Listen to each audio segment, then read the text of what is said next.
नमस्कार दोस्तों, YouTube channel Kritika coaching LHP में आपका स्वागत है। आज के इस वीडियो में क्लास 8 का पहला चैप्टर है परिमेय संख्याएं और उस चैप्टर की अभ्यास है 1J। इस अभ्यास में जो आपको परिमेय संख्याएं दी हैं इनको आपको दशमलव रूप में व्यक्त करना है। तो यहाँ पर जैसा कि पहला प्रश्न है कि निम्नलिखित परिमेय संख्याओं को दशमलव रूप में व्यक्त कीजिए, तो यहाँ पर 4 परिमेय संख्याएं दी हैं, इनको आपको दशमलव रूप में व्यक्त करना है। तो पहली संख्या है 11/3, 17/5, 19/6 और 3/8। तो यहाँ पर आपको क्या करना है कि सीधा सीधा इन संख्याओं का जो हर है उसके अंश को भाग कर देना है, हर से अंश में भाग करना है। उसके बाद जो इनका भागफल होगा वही इनका दशमलव रूप होगा। तो यहाँ पर जैसे पहली संख्या है 11/3, तो यहाँ पर हर 3 है और अंश क्या है 11, तो हर से अंश को भाग करना होता है। तो यहाँ पर हम आपको दिखाएंगे कि 3 से भाग करना है 11 को। इसके बाद यहाँ पर अब 3 का पहाड़ा लगाएंगे। 3 का जब पहाड़ा पढ़ेंगे तो 3 तिया 9, 3 बार में 9 हो जाए, क्योंकि 4 बार में 11 से ज्यादा होगा, तो 3 तिया 9 यहाँ पर लिखेंगे और यहाँ पर जब माइनस कर लेंगे तो बचेगा 2। अब यहाँ पर चूंकि दशमलव में व्यक्त करना है, इसके लिए क्या करना है कि हमको यहाँ पर दशमलव लगाना है और दशमलव लगाने के बाद आप एक जीरो यहाँ पर बढ़ा सकते हैं, तो हो गया 20। अब 3 का पहाड़ा फिर से पढ़ेंगे तो 3 छाक 18, यहाँ पर 6 बार लगेगा, 18 होगा। फिर घटाएंगे तो यहाँ पर 2 बचेगा। चूंकि दशमलव लगा हुआ है तो आप जीरो बढ़ा सकते हैं, तो फिर यहाँ पर 20 हो जाएगा। फिर आप 6 बार ही लगाएंगे इसका, फिर 18 आएगा और उसके बाद यहाँ पर शेष कितना बचेगा 2। इसके बाद फिर आप चाहे तो दशमलव चूंकि लगा हुआ है तो जीरो बढ़ाएंगे, फिर आप 6 बार पहाड़ा लगाएंगे और फिर यहाँ पर 18 लिखेंगे, फिर यहाँ पर शेष क्या बचेगा 2। तो इस प्रकार आप देखते हैं कि यहाँ पर 2 ही शेष बच रहा है। आप जीरो बढ़ाते जाएंगे और 6 बार लगाते जाएंगे संख्या में पहाड़ा, तो 3.666 रिपीट करता जाएगा। तो इसको आप छोड़ दीजिए यहाँ पर, यानी कि 6 जो है इस पर आपको बार चिन्ह लगाना है, क्योंकि ये बार बार रिपीट हो रहा है। तो जो 11/3 है, 11/3 इसका दशमलव रूप हो जाएगा 3.6 और इस पर लगा देंगे बार। चूंकि एक ही अंक 6 जो है रिपीट हो रहा है तो इस पर लगा देंगे बार चिन्ह। इसी प्रकार यहाँ पर दूसरी संख्या दी 17/5। तो 17/5 में क्या है कि 5 से आपको भाग करना है 17 को। तो 5 से भाग करना है 17 को, तो यहाँ पर आप एक बार 17 को 5 से भाग करेंगे तो यहाँ पर 5 और यहाँ पर लिखेंगे 17।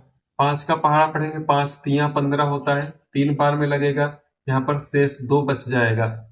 इसके बाद दशमलव लगाएंगे, यहाँ पर जीरो बढ़ाएंगे तो 5 चौके 20 होता है। तो ये आप देखिए कि यहाँ पर 4 बार लगाने पर शेषफल क्या हो जा रहा है, जीरो हो जा रहा है। तो इस प्रकार जो 17/5 है, इस 17/5 का जो दशमलव रूप होगा वो 3.4 होगा। उसके बाद बचती है आपकी संख्या 19/6 और 3/8। तो यहाँ पर आप इसको भी देख लीजिए कि जैसे 19/6 है तो 6 से आपको भाग करना है 19 को। 6 से भाग करेंगे 19 को तो 3 बार लगाएंगे, पहाड़ा होता है 18। यहाँ पर 1 बचेगा, दशमलव लगा लेंगे, जीरो बढ़ाएंगे, फिर 1 बार पहाड़ा लगेगा कि 6 कम 6, 6 दूनी 12 ज्यादा होगा, तो यहाँ पर शेष बच जाएगा 4। चूंकि दशमलव लगा हुआ है इसलिए हम जीरो बढ़ा सकते हैं, 6 छाक 36 होता है। इसके बाद यहाँ पर फिर शेष बच जाएगा 4, फिर दशमलव लगा हुआ है, जीरो बढ़ा लेंगे, फिर 6 छाक 36 होता है। अब यहाँ पर क्या होगा कि 4 शेष बचता जाएगा और आप 6 का पहाड़ा 6 बार लगाते जाएंगे तो 4 शेष बचता जाएगा। तो यहाँ पर आप देखेंगे कि ये जो 6 संख्या है ये बार बार रिपीट हो रही है, तो इसका जो दशमलव रूप होगा वो 3.1 और 6 चूंकि रिपीट हो रहा है तो 6 पर लगा देंगे बार चिन्ह। तो यहाँ पर जो 19/6 है, 19/6 इसको आप दशमलव रूप में जब लिखेंगे तो लिखेंगे 3.1 और 6 रिपीट हो रहा है तो इस पर बार चिन्ह लगा देंगे। इसका मतलब होता है कि जिस संख्या पर बार चिन्ह लगा होता है इसका मतलब होता है कि वो संख्या बार बार रिपीट हो रही है। इसी प्रकार यदि 3/8 को हम दशमलव रूप में व्यक्त करते हैं तो यहाँ पर भाग करेंगे 8 से 3 को, तो यहाँ पर देखते हैं कि 8 संख्या बड़ी है 3 से, तो यहाँ पर हमको पहले ही दशमलव लगाना पड़ जाएगा, तो उसके पहले एक जीरो भी लिख लेते हैं। तो यहाँ पर दशमलव लग गया तो यहाँ पर हम जीरो बढ़ा सकते हैं। 8 का पहाड़ा पढ़ेंगे, 8 तिरक 24 होता है, तो यहाँ पर 24 लगाएंगे और घटा लेंगे तो 6 बचेगा। चूंकि दशमलव लगा है तो फिर जीरो हम बढ़ा लेंगे, ये हो गया 60। 8 का पहाड़ा पढ़ेंगे, 8 सती 56, 8 अट्ठे 64, 8 बार में ज्यादा हो जाएगा तो 7 बार लगाएंगे तो 8 सती 56, यहाँ पर बच जाएगा 4, एक जीरो और बढ़ा लेंगे तो 8 पंजे होता है 40। तो ये जो है शांत दशमलव कहलाएगा। तो यहाँ पर शेष हो गया जीरो। तो जब 3/8 को हम दशमलव रूप में बदलते हैं तो इसका जो मान आता है वो आ जाता है 0.375। क्वेश्चन नंबर 2 में भी वही दिया है कि निम्नलिखित परिमेय संख्याओं को दशमलव रूप में व्यक्त करना। यहाँ पर आपको ऋणात्मक परिमेय संख्याएं दी हैं। प्रश्न नंबर 1 में धनात्मक परिमेय संख्याएं थी, यहाँ पर ऋणात्मक परिमेय संख्याएं। पहली संख्या है -5/4, दूसरी है -15/2, तीसरी है -16/5 और चौथी -5/9।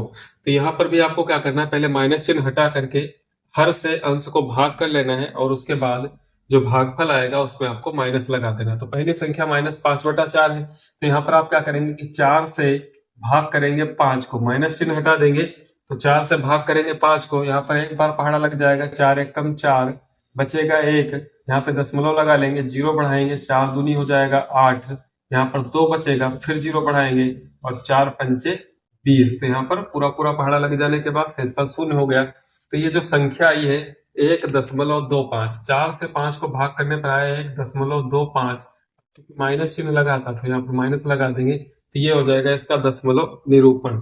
इसी प्रकार दूसरी संख्या है जिसमें लिखा हुआ है 15/2, तो यहाँ पर 15/2 का मतलब है कि 15 को भाग करना है 2 से, तो यहाँ पर हम 2 लिख लेंगे और यहाँ पर 15 कर देंगे। इसको भाग करेंगे तो 15/2 का मतलब 15 को जब 2 से भाग करेंगे तो आ जाएगा 7.5। चूंकि यहाँ पर 2 सत्ते 14 लगेगा, 1 बच जाएगा, दशमलव लगा लेंगे, 0 बढ़ाएंगे, 2 पंचे 10, यहाँ पर पूरा पूरा विभाजित हो जाएगा, शेषफल 0 होगा। तो जो 15/2 है इसका मान आएगा 7.5। चूंकि माइनस चिन्ह लगा हुआ है तो यहाँ पर आप माइनस लगा देंगे। इसके बाद अगली संख्या है माइनस का 16/5, तो 16/5 का मतलब है कि 16 को भाग करना है आपको 5 से, तो यहाँ पर 5 से भाग कर देंगे 16 को। इसके बाद यहाँ पर पहाड़ा लगाएंगे, तो चूंकि 5 का जब पहाड़ा पढ़ेंगे तो 5 3 15, 3 बार में 15 हो जाता है, तो यहाँ पर 5 3 15, बचेगा 1, दशमलव लगा लेंगे और 0 बढ़ाएंगे तो 5 दूनी हो जाएगा 10, तो यहाँ पर शेषफल 0 हो गया। तो ये जो संख्या आ गई ये आ गई 3.2, और यहाँ पर भी आपको क्या करना है, माइनस लगा देना है। इसके बाद लास्ट संख्या बचती है माइनस का 5/9, यानी कि 9 से भाग करना है आपको 5 को। तो जब 9 से 5 को भाग करेंगे, यहाँ पे 9 लिखेंगे, यहाँ पे 5 लिखेंगे। चूंकि 5 जो है 9 से छोटी संख्या है, इसलिए आपको पहले ही दशमलव लगाना है और दशमलव लगा करके एक 0 इधर बढ़ा देना, तो हो जाएगी 50। अब 9 का पहाड़ा पढ़ेंगे तो 9 पचे होता है 45, यहाँ पर बच जाएगा 5 शेष, एक 0 और बढ़ा लेंगे, फिर लगाएंगे 9 पचे 45, तो यहाँ पर फिर 5 शेष बचेगा, फिर 0 बढ़ा लेंगे तो फिर 9 पचे 45 यहाँ पर लगा लेंगे। तो इस प्रकार से आप देखेंगे कि ये क्रम चलता रहेगा कि आप एक 0 बढ़ाएंगे, 5 बार पहाड़ा लगाएंगे, 5 शेष बचता रहेगा, तो आप इसको दशमलव संख्या के रूप में आप लिखेंगे कि 0.5। चूंकि 5 ही रिपीट हो रहा है तो इस पर आप बार चिन्ह लगा देंगे और यहाँ पर लगा देंगे माइनस का चिन्ह। प्रश्न नंबर 3 है कि निम्नलिखित परिमेय संख्याओं में से कौन कौन सी संख्याओं को शांत दशमलव के रूप में निरूपित किया जा सकता है। यहाँ पर आपको कुछ परिमेय संख्याएं दी हैं, आपको छांट करके बताना है कि इनमें से किसको यदि भाग दिया जाए हर से अंश को तो उनका दशमलव 2-3 स्थानों के बाद क्या होगा, शांत हो जाएगा। यहाँ पर शांत दशमलव और अशांत दशमलव 2 प्रकार के होते हैं, तो आप समझ लीजिए कि यदि जैसे मान लीजिए कि 2 से हम भाग करते हैं 9 को, तो यहाँ पर 2 चौके 8 लगाते हैं, 1 बचता है, दशमलव लगाते हैं, 0 बढ़ाते हैं, 2 पंचे 10, तो यहाँ पर शेषफल आ गया 0। इस प्रकार का दशमलव क्या कहलाएगा, शांत दशमलव कहलाएगा। यानी कि दशमलव के बाद 2-3 अंक आने के बाद यदि पूरा पूरा पहाड़ा लग जाता है और शेषफल 0 आ जाता है तो वो दशमलव संख्या क्या कहलाएगी, शांत दशमलव कहलाएगी। और यदि हम एक दूसरा उदाहरण समझते हैं, यदि हम 3 से भाग करते हैं किसी संख्या को, जैसे मान लीजिए 10, तो 3 तिया यहाँ पर लगाते हैं 9, 1 शेष बचता है, दशमलव लगाएंगे, 0 बढ़ाएंगे, 3 तिया 9 लगाएंगे, फिर 1 बचेगा, 0 बढ़ाएंगे, फिर 3 बार लगाएंगे, फिर 9 बचेगा, यहाँ पर 1 शेष आ जाएगा, तो यहाँ पर 0 बढ़ा करके फिर 3 बार पहाड़ा लगाएंगे तो फिर 9, 3 तिया 9 होता है, 1 शेष बचेगा। इस प्रकार आप देख रहे हैं कि यहाँ पर आप जितनी बार चाहें कि 1 के आगे 0 बढ़ाते जाएंगे और 3 बार पहाड़ा लगाते जाएंगे तो यह दशमलव कभी शांत होने वाला नहीं है, क्योंकि यहाँ पर हमेशा 1 शेष बचेगा। तो इस प्रकार का दशमलव शांत कहलाता है। और इससे पहले जो उदाहरण दिया 2 से भाग किया 9 को, तो वहां पर वो जो दशमलव है वो शांत दशमलव कहलाता है। तो अशांत दशमलव और शांत दशमलव 2 प्रकार के होते हैं। तो यहाँ पर आपको छांट करके बताना है कि किन किन संख्याओं को हम शांत दशमलव के रूप में व्यक्त कर सकते हैं। तो इसके लिए आप एक नियम याद रखिए, एक सूत्र है कि क्या है कि कोई भी परिमेय संख्या उसके हर में जो संख्याएं लिखी रहती हैं आपको उनको देखना है, वहां पे क्या है उनके गुणनखंड करने हैं और अंशों के भी गुणनखंड करने हैं। इसके बाद अगर कोई संख्या कटने वाली है अंश और हर में तो पहले उसको विभाजित कर देंगे, उसके बाद आप देखेंगे कि हर के गुणनखंड में यदि केवल 2 और 5 हो, या तो 2 ही 2 हो या 5 ही 5 हो या 2 और 5 दोनों हो, यानी कि इनके अलावा यदि कोई गुणनखंड होगा तो वो संख्या क्या हो जाएगी, अशांत होगी, अन्यथा क्या होगी, शांत। जैसे पहली संख्या आप देखते हैं कि 1/4 लिखा हुआ है, तो 4 के गुणनखंड आप करेंगे 2 गुणे 2, तो यहाँ पर 2 है केवल, तो इस प्रकार का जो दशमलव होगा जब आप 4 से को भाग करेंगे तो शांत दशमलव हो जाएगा। दूसरी संख्या लेते हैं 11/8, यहाँ पर आप देखते हैं 8 के गुणनखंड करते हैं तो 2 गुणे 2 गुणे 2 होता है, यहाँ पर भी 2 है केवल, तो 8 से जब 11 को आप भाग करेंगे तो इसका दशमलव शांत हो जाएगा। इसी प्रकार यहाँ पर 4 है, ये शांत दशमलव हो जाएगा। इसी प्रकार आप 10 के गुणनखंड करते हैं तो 2 गुणे 5 है, तो यहाँ पर 2 और 5 दोनों आ गया, तो इससे भी यदि आप भाग करते हैं तो ये शांत दशमलव होगा।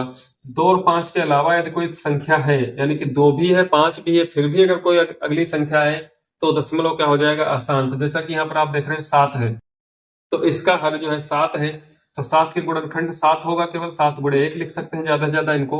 तो यहाँ पर 7 से जब आप भाग करेंगे तो ये दशमलव कैसा होगा, अशांत हो जाएगा। अगली संख्या आती है 6/15, तो यहाँ पर यदि आप डायरेक्ट 15 के गुणनखंड करते हैं तो हो जाते हैं 3 गुणे 5। तो आप देखेंगे कि कहेंगे कि नियम क्या है कि 2 और 5 के अलावा यदि कोई अन्य संख्या आती है तो वो अशांत दशमलव होगा। तो आपको पहली नजर में संख्या अशांत नजर आएगी, लेकिन जो अंश में संख्या लिखी है वहां भी आपको क्या कर लेने हैं, गुणनखंड कर लेने हैं।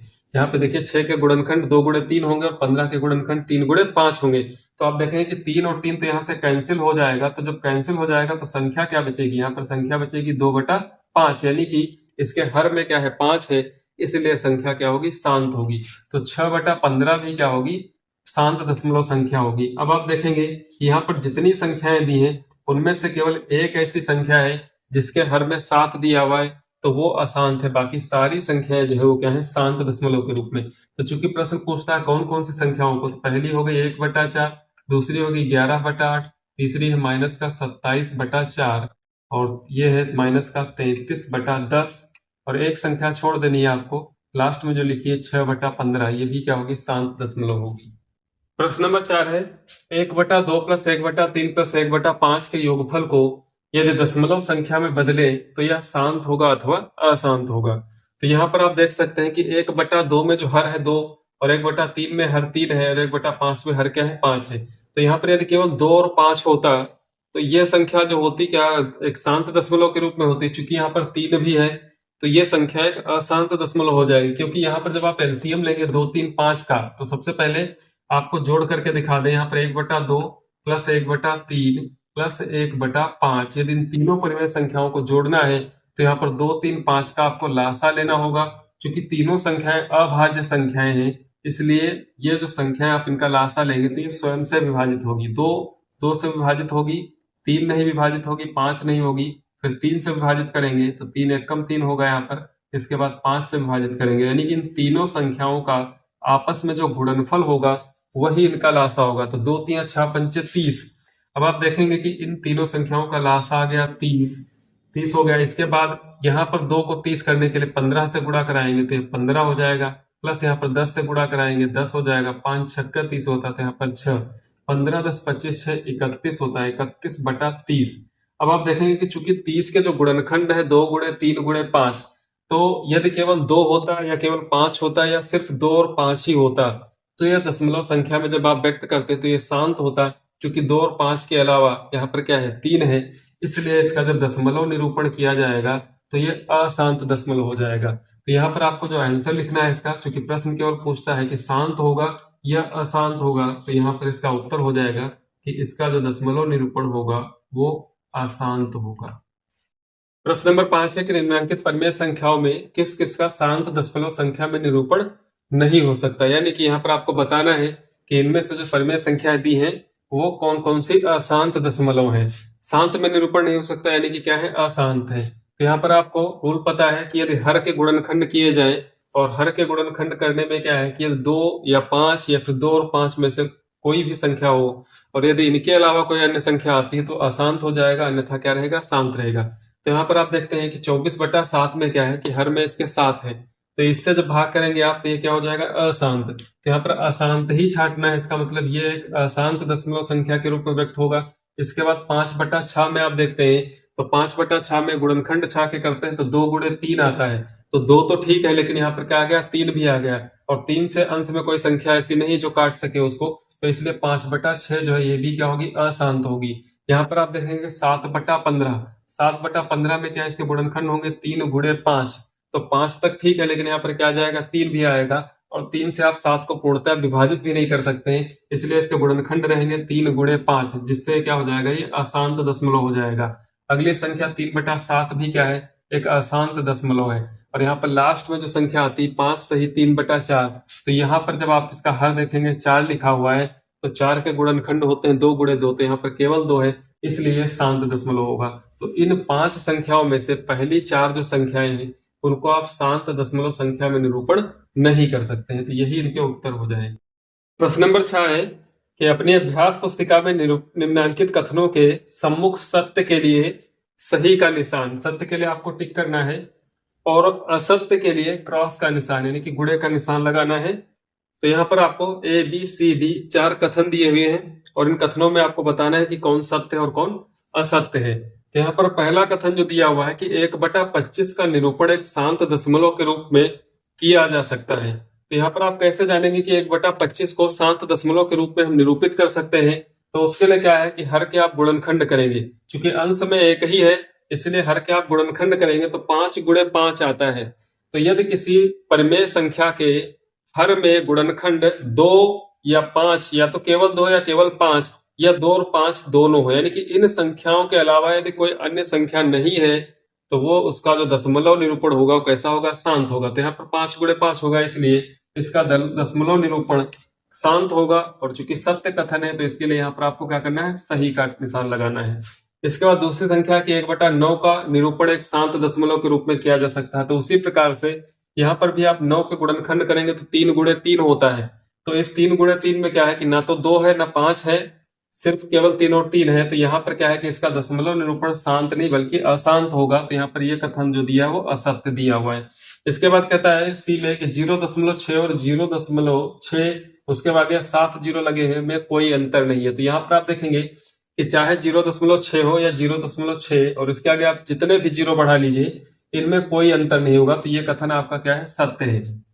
और अंतिम कथन है कि 3/7 अपने दशमलव संख्या के रूप में अशांत आवर्ती नहीं है। तो यहाँ पर आपको देखना होगा कि 7 से भाग कर ले, 7 से भाग करते हैं 3 को, तो यहाँ पे दशमलव लगाएंगे, जीरो बढ़ाएंगे तो 7 चौक हो जाएगा 28, यहाँ पर बचेगा 2, दशमलव लगा हुआ जीरो बढ़ा लीजिए, 7 दूनी 14, यहाँ पर बचेगा 6, जीरो बढ़ा लीजिए, 7 अट्ठे 56, यहाँ पर बचेगा 4, जीरो बढ़ाएंगे, 7 पचे 35, यहाँ पर बचेगा आपका 4। इसके बाद 4 में फिर जीरो बढ़ाएंगे तो फिर 7 पचे लगाएंगे 35, तो यहाँ पर बच जाएगा 5, फिर जीरो बढ़ा लेंगे तो 7 सती 49, यहाँ पर 1 बच जाएगा। इसके बाद फिर जीरो बढ़ाएंगे तो 7 एक कम 7 होगा, और यहाँ पर बचेगा 3, और 3 बचने के बाद फिर आप क्या करेंगे कि जीरो बढ़ाएंगे तो 4 बार यहाँ पर पहाड़ा लगेंगे, 7 चौक 28 लगाएंगे, उसके बाद 2 बचेगा, फिर जीरो बढ़ाएंगे तो 7 दूनी 14 लगाएंगे, फिर 6 बचेगा, फिर जीरो बढ़ाएंगे तो 7 56 लगेगा, और उसके बाद फिर 4 बचेगा। तो यहाँ पर आप देख रहे हैं कि 4 2 8 5 5 7 1 के बाद, यानी कि इतने अंकों के बाद फिर से आप देखेंगे कि वही अंक 4 2 8, आगे पहाड़ा लगाएंगे तो 5 5 7 1, फिर से आगे लगाते चले जाएंगे तो 4 2 8 5 5 7 1 के बाद यही अंक बार बार रिपीट होते रहेंगे। तो ऐसी जो दशमलव संख्याएं होती हैं वो क्या कहलाती हैं, अशांत आवर्ती कहलाती हैं। यानी कि दशमलव के बाद कुछ अंक जो है वो बार बार रिपीट होते रहते हैं, तो अशांत दशमलव। तो यहाँ पर कह रहा है कि नहीं है, इसलिए कथन क्या हो जाएगा, असत्य हो जाएगा।